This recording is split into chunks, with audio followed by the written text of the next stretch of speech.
다사다난했던 2021년도 이제 얼마 남지 않았는데요. 목포 MBC는 올 한 해를 정리하는 뉴스를 분야별로 준비했습니다. 오늘은 첫 순서로 섬과 관련된 현안을 짚어보겠습니다. 섬은 소외와 고립을 넘어 점차 그 가치를 인정받고 있는데요. 양현승 기자가 숫자를 통해 섬 이야기를 되돌아봤습니다. 섬만을 위해 존재하는 첫 번째 연구기관이 설립됐습니다. 그동안 행안부, 국토부, 해수부, 환경부 등 부처별로 흩어져 있던 섬 정책이 일관성을 갖추게 된 겁니다. 전남의 꾸준한 요구 끝에 이뤄낸 성과로 둥지 역시 목포에 들었습니다. 신안군 그리고 보성, 순천 등 전남의 2개 권역 1160제곱킬로미터 면적의 갯벌이 유네스코 세계 자연유산에 이름을 올렸습니다. 유네스코는 이들 갯벌을 생물 다양성 보존을 위해 세계적으로 가장 중요하고 의미 있는 서식지로 평가했습니다. 소외의 상징이 가고 싶은 곳으로 변모하고 있습니다. 2015년부터 시작된 가고 싶은 섬 사업이 20곳으로 늘었고 10곳은 준비를 마치고 개방됐습니다.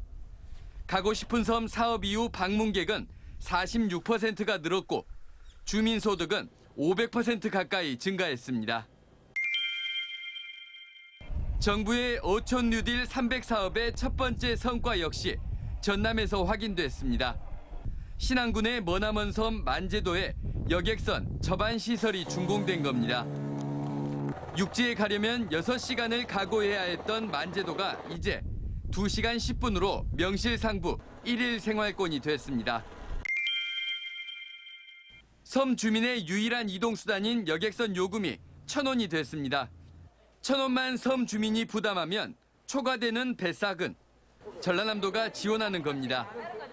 다도의 주민 4만 9천여 명이 54개 항로 1,320개 구간에서 1,000원 여객선 혜택을 받는 전국 최초의 사업입니다.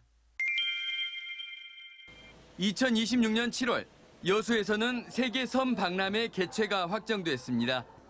섬을 가진 전 세계 국가들이 모여 역사와 문화를 공유하고 보존과 개발의 공존 방안을 찾을 계획입니다. 서남권에서도 2028년 박람회 유치 준비에 박차를 가하는 등 전남이 세계적 섬 축제장을 모색하고 있습니다. 섬의 매력을 찾고 육지와의 차별을 없애는 일. 돈이 많이 들고 시간이 오래 걸리고 그래서 돈 하는 시대에 시작조차 쉽지 않지만 한 걸음씩 미래로 향하고 있습니다. MBC 뉴스 양혜승입니다. 네, 섬 이야기 좀 더 해보겠습니다. 양현승 기자 나왔습니다. 안녕하세요. 섬이 낙후와 소외, 단절 등 왠지 어두운 느낌이었다면 요즘에는 좀 밝은 느낌으로 변화하고 있는 것 같습니다. 취재를 많이 해보셨으니까 실제로 어떻습니까? 네, 이달 초였죠. UNWTO 세계관광기구에서 신안 퍼플섬을 세계 최우수 관광마을로 선정했습니다.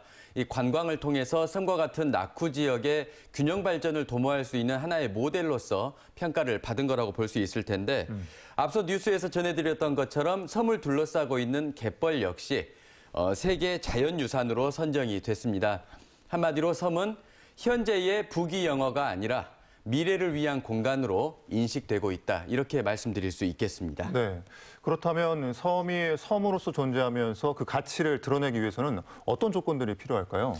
일단 가장 먼저 시급한 게 섬의 시각에서 섬을 바라보는 게 중요하지 않을까 싶습니다. 네. 이 육지의 시각에서 육지의 기준으로 이 섬을 바라보다 보니까 여러 가지 현실적인 문제들이 발생하는 것 아닐까 싶습니다.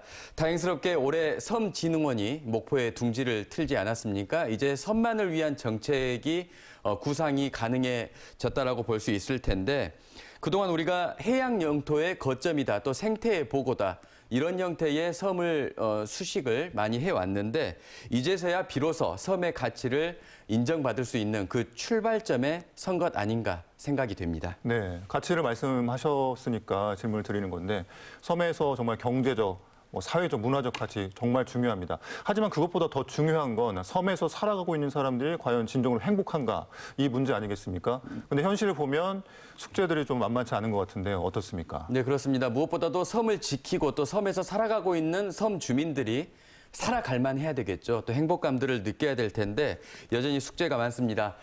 전라남도가 어려운 지방 재정에도 불구하고 이 섬 주민들을 위해서 천원 여객선을 도입을 했죠.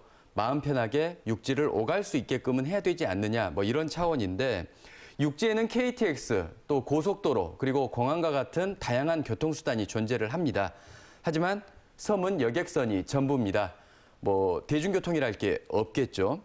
또 여객선 공영제, 흑산공항 문제와 같은 사안들이 여전히 올해 역시 답보 상태에 있다는 게 굉장히 안타까운 일입니다. 육지에서는 수백억 원, 또 수천억 원을 써서 뭐 공항을 만들고 도로를 뚫고 기찻길을 놓고 이런 사업들이 왕성하게 이루어지고 있지만 섬으로 오가는 길은 여전히 공공의 차원에서 인식되지 못하고 있습니다. 내년에는 조금 더 개선된 그런 인식들이 자리 잡기를 기대해 봅니다. 네, 오늘 말씀 잘 들었습니다. 지금까지 양현승 기자였습니다.